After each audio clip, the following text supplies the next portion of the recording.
U.S. Special Envoy to the Middle East, Steve Witkoff, arrived in Israel earlier today and met with Israeli Prime Minister Benjamin Netanyahu to discuss the situation in Gaza.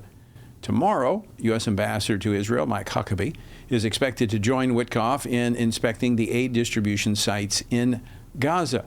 So while other nations are slamming Israel for the situation that Hamas created, the U.S. continues not only to come alongside our closest ally in the Middle East, but also deliver aid to Gazans. Joining me now to discuss this and more is U.S. Senator Kevin Cramer of North Dakota. Senator Cramer, welcome back to Washington Watch. Thanks so much for joining us. Always my pleasure. Thank you, Tony.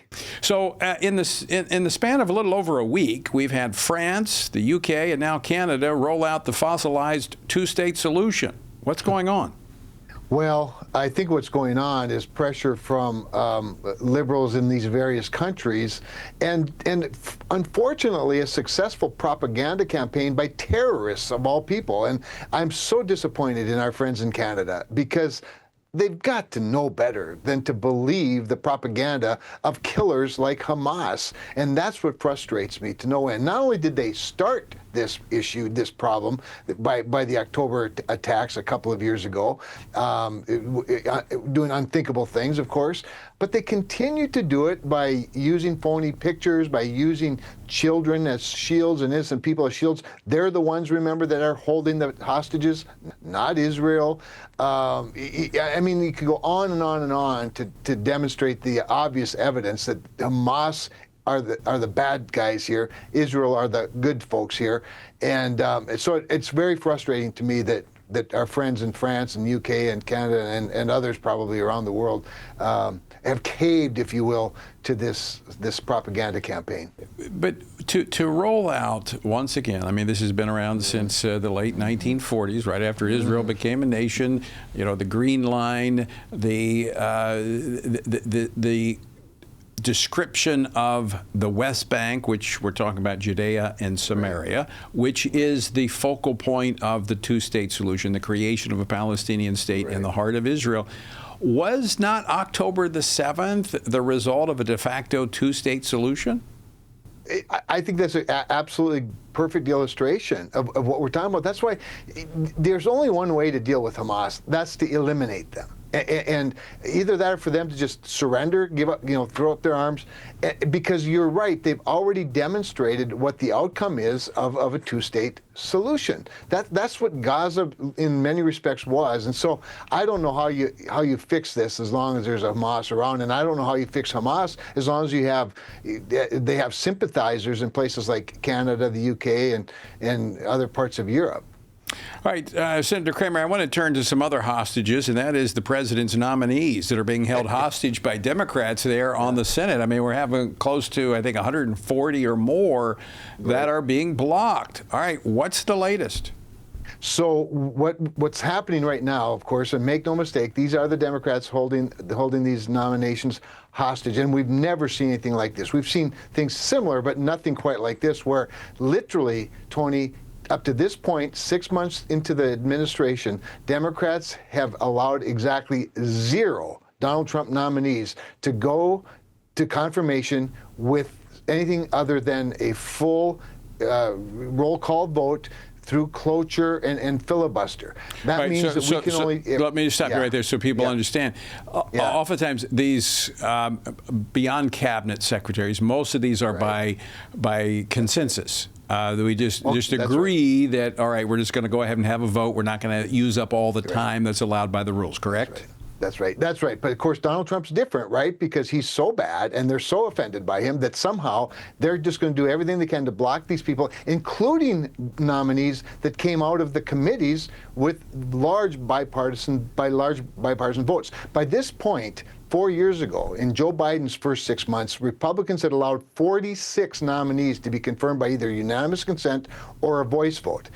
Democrats have allowed exactly none in this Trump term. And that's never happened, by the way, ever in the history.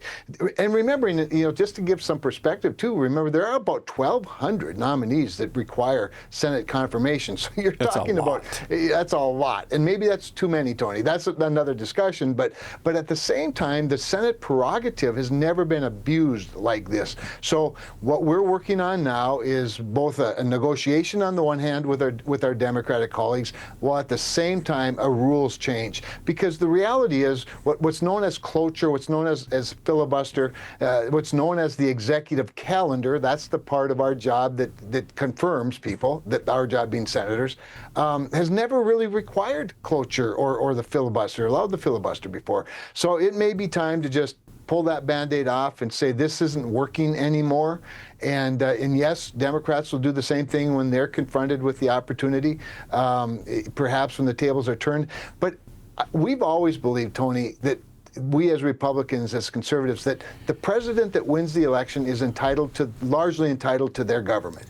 And while we have the right and the responsibility of advising consent as senators, and we run them through the background checks and the hearings and all of that cross-examination, the key is to not abuse it just because Donald Trump's the president or just because Bill Clinton or Barack Obama are the president. We've never done that before. They are now doing it, and so maybe it's just broken and we have to do something different. Senator, the confirmation is in the process of advise and consent is to be focused on the nominee and issues that the nominee may have, not the president. Exactly right. The president was elected by the American people. So this is driven not by the nominees, it's driven by the president. It doesn't matter what the nominee is about, it's about the president. Now, the Republicans historically have used it selectively for nominees who are way outside the mainstream, correct? That's right. That's right. And that's how it's historically been used. And that's how it's historically been. But just to give another historical perspective, if you go back to Clarence Thomas, Supreme Court Justice Clarence Thomas, a very, at the time, controversial, confrontational nomination process, who actually only was confirmed by a 52 to 48 vote in the United States Senate, was not filibustered. In other words, one Democratic senator like, say, Joe Biden or Ted Kennedy could have stopped that process and required 60-vote margin. They did not, because that's just not something you did at the time. And so here we are all these years later, and they're doing it over the associate, deputy assistant, secretary. Well, and it's insane. We saw it with George W. Bush. They began to block many of the judicial appointments, because I remember I was here. We went through a lot of that. But now it's every nominee. I mean, the president could be choosing a dog catcher for Washington, D.C., and they would block him. Right. That's right. And the abuse of it, Tony, has other ramifications, to your point about the really controversial ones or the ones that are so far out of the mainstream. Because what's happened is by choosing this way of going about the process, what Democrats are doing is that they're making it a shirts and skins game. Mm-hmm. And in a shirts and skins game, then that means that Republicans are going to support all of the nominees, and the Democrats are going to oppose all of the nominees. And when the tables are turned, it'll be the other way around.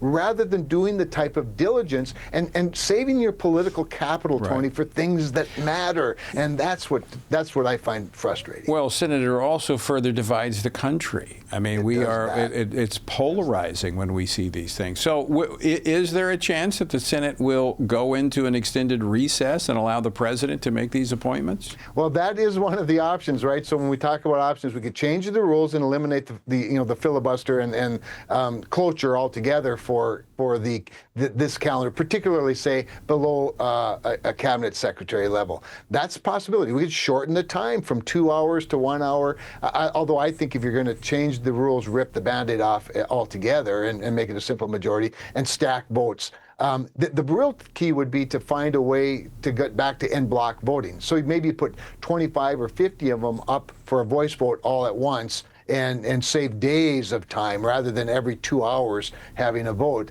And the other way, of course, would be exactly what you're talking about, and that is to recess. The thing about recess appointments is it's hard to recess. It takes both chambers to do it. The House would have to come back. Again, we could do that.